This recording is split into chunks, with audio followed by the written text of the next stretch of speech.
नमस्कार. निवेदक विठ्ठल पवार या माझ्या यूट्यूब चॅनलमध्ये आपल्या सर्वांचं सहर्ष स्वागत. मित्रांनो, स्वर यंत्र जर मोकळं ठेवलं तर तुमचा आवाज दमदार होतो आणि दमदार जातो. यावरच आधारित आजचा अत्यंत महत्त्वपूर्ण यूट्यूब व्हिडिओ आहे. तो सर्वांसाठी आहे. व्हिडिओला सुरुवात करण्यापूर्वी आपल्या सर्वांना या निमित्तानं मी नम्र विनंती करेल की जर तुम्हाला प्रभावी सूत्रसंचालक आणि उत्तम वक्ता जर व्हायचं असेल तर निवेदक विठ्ठल पवार या यूट्यूब चॅनेलला आत्ता सबस्क्राईब करा. कारण या चॅनेलवरच्या प्लेलिस्टवरती हजारो व्हिडिओ आहे जे तुम्हाला उत्तम सूत्रसंचालक, प्रभावी वक्ता बनवतील. आणि ज्याला व्हायचंय त्याने निवेदक विठ्ठल पवार हा यूट्यूब व्हिडिओ पहा.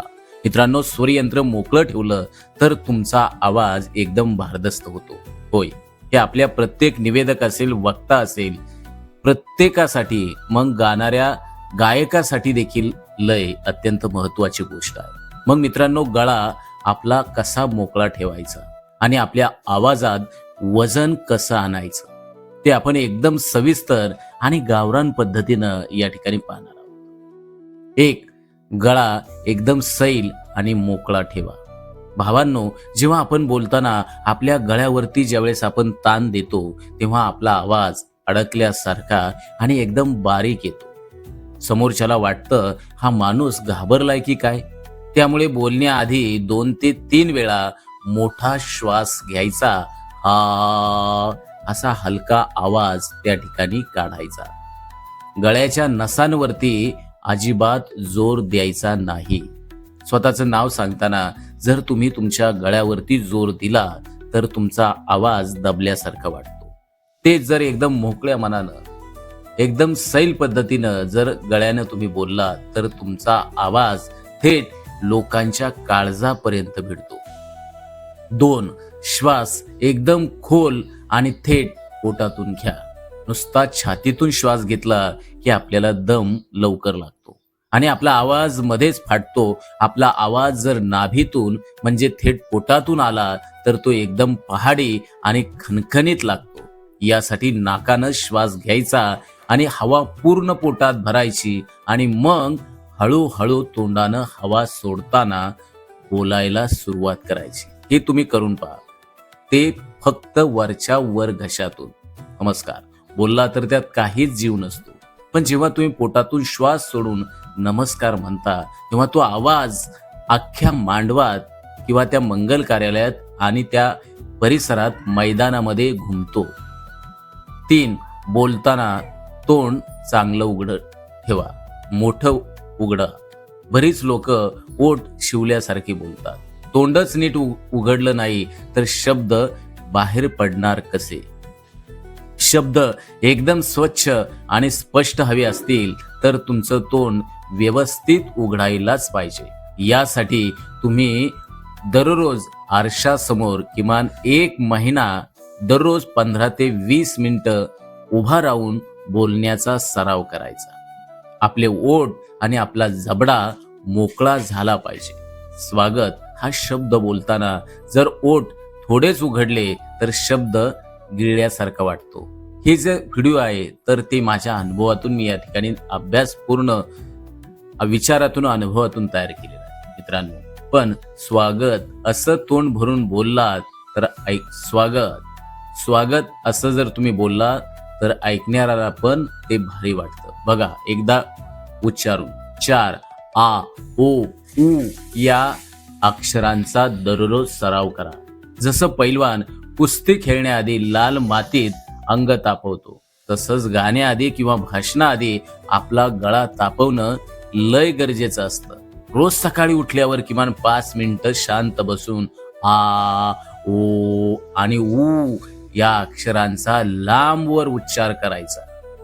सुरुवातीला हळू आवाज काढायचा आणि मग तो हळूहळू वाढवत न्यायचा. आ, ओ असा जर सूर लावल्यानं गळ्याच्या सगळ्या ज्या नसा आहेत त्या मोकळ्या होतात आणि तुमचा आवाज मित्रांनो एकदम सुरीला होतो. सराव करून पहा. 5, जांभई घेण्याची जुनी आणि सोपी युक्ती वापरा. ही लय भारी आणि सोपी पद्धत आहे.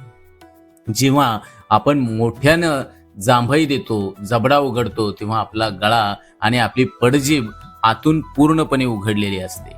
अगदी तसंच तोंड मोठं उघडून जांभई आल्यासारखं करायचं आणि त्याच स्थितीत बोलण्याचा प्रयत्न करायचा. यामुळे मित्रांनो आवाजाला आतमध्ये घुमायला भरपूर जागा मिळते. जांभईच्या स्थितीत जेव्हा तुम्ही रामकृष्ण हरी म्हणाल तेव्हा तुम्हाला स्वतःला जाणवेल की तुमचा आवाज किती मोठा आणि मोकळा येतोय. 6. कोमट पाणी पित राहा आणि घसा तुमचा ओला ठेवा. कोरडा गळा म्हणजे जणू वंगण नसलेलं चाक आहे. गळा कोरडा पडला की आवाज अडखळतो आणि मध्येच खोकला येतो. त्यामुळे घसा कायम ओला राहिला पाहिजे. यासाठी थोड्या थोड्या वेळानं साधं किंवा हलकं गरम पाणी पित राहायचं. एकदम गार पाणी किंवा बर्फाचा पदार्थ अजिबात खायचा नाही. त्यामुळे गळा फार बसून जातो. कोरड्या घशानं भाषण द्यायला गेला तर मध्येच आवाज फाटेल. पण पाणी पिऊन घसा ओला असेल तर आवाज एकदम स्वच्छ आणि शेवटच्या बसलेल्या श्रोत्यांपर्यंत दमदार राहील. 7. उभे राहण्याची पद्धत एकदम ताठ आणि कडक ठेवा. पहा ते कसे. तुम्ही कसे उभे राहता यावर तुमचा अर्धा आवाज अवलंबून असतो. जर तुम्ही पाठीत बाक काढून किंवा खाली मान घालून उभे राहिलात तर श्वास घ्यायला त्रास होतो आणि आवाज तुमचा दबून जातो. नेहमी छाती थोडी पुढे, पाठ एकदम सरळ आणि मान ताठ ठेवून उभं राहायचं. वाकून बोलला तर आवाज पहिल्या रांगेच्या पुढे जाणार नाही, पण छाती काढून ताठ उभे राहून बोलला तर तुमचा आवाज शेवटच्या माणसांच्या कानापर्यंत नक्कीच पोचेल. 8. पहाटेच्या वेळी खर्जातला सराव करा. अत्यंत महत्वाचा हा दमदार आवाजासाठी हा नुकसा तुम्ही करून पहा. जर तुम्हाला तुमचा आवाज एकदम रुबाबदार आणि एकदम भारी बनवायचा असेल तर भल्या पहाटे उठून एकदम खालच्या पट्टीतला म्हणजे खर्जातला सराव तुम्ही नक्की करा. हा एक अत्यंत महत्वाचा आणि प्रभावी मुद्दा आहे. यामध्ये मोठ्यानं न ओरडता एकदम शांत आणि खोल आवाजात ओंकाराचा जप करायचा. याने आवाजात एक वेगळी जरब आणि वजन निर्माण होतं. असा आवाज ऐकला की लोक सगळी काम सोडून मंत्रमुग्ध होऊन तुमचं ऐकत बसतात. मित्रांनो जाता जाता शेवटचा कानमंत्र या ठिकाणी देईल की मित्रांनो दररोज फक्त 5 मिनिटे हा सराव करा. लांब श्वास घ्या. आ ओ ऊ चा जप करा आणि मोकळ्या मनानं बोला. तुमचा आवाज एवढा दमदार आणि स्पष्ट आणि प्रभावी होईल की लोक तुमचं कीर्तन असेल, भाषण असेल, सूत्रसंचालन असेल, व्याख्यान असेल, निवेदन असेल ते ऐकायला तुफान गर्दी करतील. हा माझा स्वतःचा अनुभव आहे. मित्रांनो आज आपण हजारो सूत्रसंचालक आणि वक्ते आपण घडवतोय. तुम्हाला देखील या मिशन मध्ये सहभागी व्हायचं असेल तर महाराष्ट्र राज्यातल्या तमाम माझ्या सर्व बंधू आणि भगिनींना विनंती करेल, निवेदक विठ्ठल पवार या युट्यूब चॅनलला आत्ताच सबस्क्राईब करा. प्लेलिस्टचे सर्व व्हिडिओ पहा. तुम्ही उत्कृष्ट सूत्रसंचालक आणि प्रभावी वक्ता व्हाल. तुम्हाला कोणत्याही प्रशिक्षकाची, कोणत्याही पुस्तकाची गरज भासणार नाही. एवढा दमदार युट्यूब चॅनल आहे. त्या चॅनलचे सर्व व्हिडिओ पहा. धन्यवाद.